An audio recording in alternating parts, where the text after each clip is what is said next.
സൂര്യാഘാതം. വേനൽക്കാലം കഠിനമാകുമ്പോൾ സൂര്യാഘാതം എന്ന അവസ്ഥയെക്കുറിച്ച് നമ്മൾ കേൾക്കാറുണ്ട്. എന്താണ് സൂര്യാഘാതം?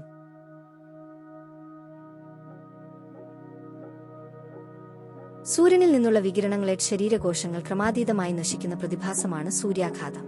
അന്തരീക്ഷത്തിലെ ഉയർന്ന ചൂട് കാരണം ശരീരത്തിലെ താപനില ക്രമാതീതമായി ഉയരുന്ന അവസ്ഥയാണ് സൂര്യാഘാതം. സാധാരണയായി ശരീരത്തിലെ താപനില 37 ഡിഗ്രി സെൽഷ്യസ് ആണ്. എന്നാൽ സൂര്യാഘാതമുണ്ടാകുമ്പോൾ ഇത് 40 ഡിഗ്രി സെൽഷ്യസിൽ കൂടുതലാകുന്നു.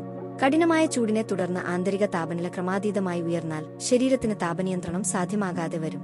തലച്ചോർ, കരൾ, വൃക്കകൾ, ശ്വാസകോശം, ഹൃദയം തുടങ്ങിയ ആന്തരാവയവങ്ങളുടെ പ്രവർത്തനങ്ങളെ ഉയർന്ന താപനില സാരമായി ബാധിക്കും. ഈ അവസ്ഥയിൽ ശരീരത്തിലെ അവയവങ്ങളുടെ പ്രവർത്തനം തകരാറിലാകുകയും മരണം വരെ സംഭവിക്കാനുള്ള സാധ്യതയുമുണ്ട്.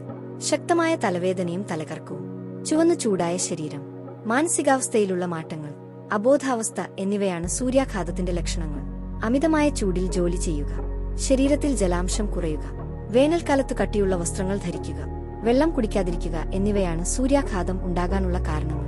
സൂര്യാഘാതത്തിൽ നിന്നുള്ള പ്രതിരോധത്തിനായി ധാരാളം വെള്ളം കുടിക്കുക, തണുപ്പുള്ള സ്ഥലത്ത് വിശ്രമിക്കുക, ഇളം നിറത്തിലുള്ള അയഞ്ഞ വസ്ത്രങ്ങൾ ധരിക്കുക, തണലിൽ നിൽക്കുക, തണുത്ത വെള്ളം ഉപയോഗിച്ച് ശരീരം തണുപ്പിക്കുക എന്നീ മുൻകരുതലുകൾ എടുക്കാവുന്നതാണ്. സൂര്യാഘാതമേറ്റ ആളിന് പ്രഥമ ശുശ്രൂഷ നൽകുകയും ആശുപത്രിയിലേക്ക് കൊണ്ടുപോകുകയും ഡോക്ടറുടെ നിർദ്ദേശാനുസരണം ചികിത്സ നൽകുകയും വേണം. ശരീരം തണുപ്പിക്കുകയാണ് പ്രാഥമിക ചികിത്സയിൽ മുഖ്യം. തണലുള്ള സ്ഥലത്തേക്ക് മാറ്റിയ ശേഷം തണുത്ത വെള്ളം കൊണ്ട് ദേഹമാസകലം തുടയ്ക്കണം. സൂര്യാഘാതത്തെക്കുറിച്ചും അമിതമായി ചൂട് കൂടുതലുള്ള ദിവസങ്ങളെപ്പറ്റിയും ആരോഗ്യവകുപ്പിന്റെ അറിയിപ്പുകൾ ശ്രദ്ധിക്കുക. സൂര്യാഘാതം ഗുരുതരമായേക്കാവുന്ന അവസ്ഥയാണ്. അതിനാൽ ജാഗ്രത പാലിക്കുകയും പ്രതിരോധ മാർഗങ്ങൾ സ്വീകരിക്കുകയും ചെയ്യേണ്ടത് ആവശ്യമാണ്.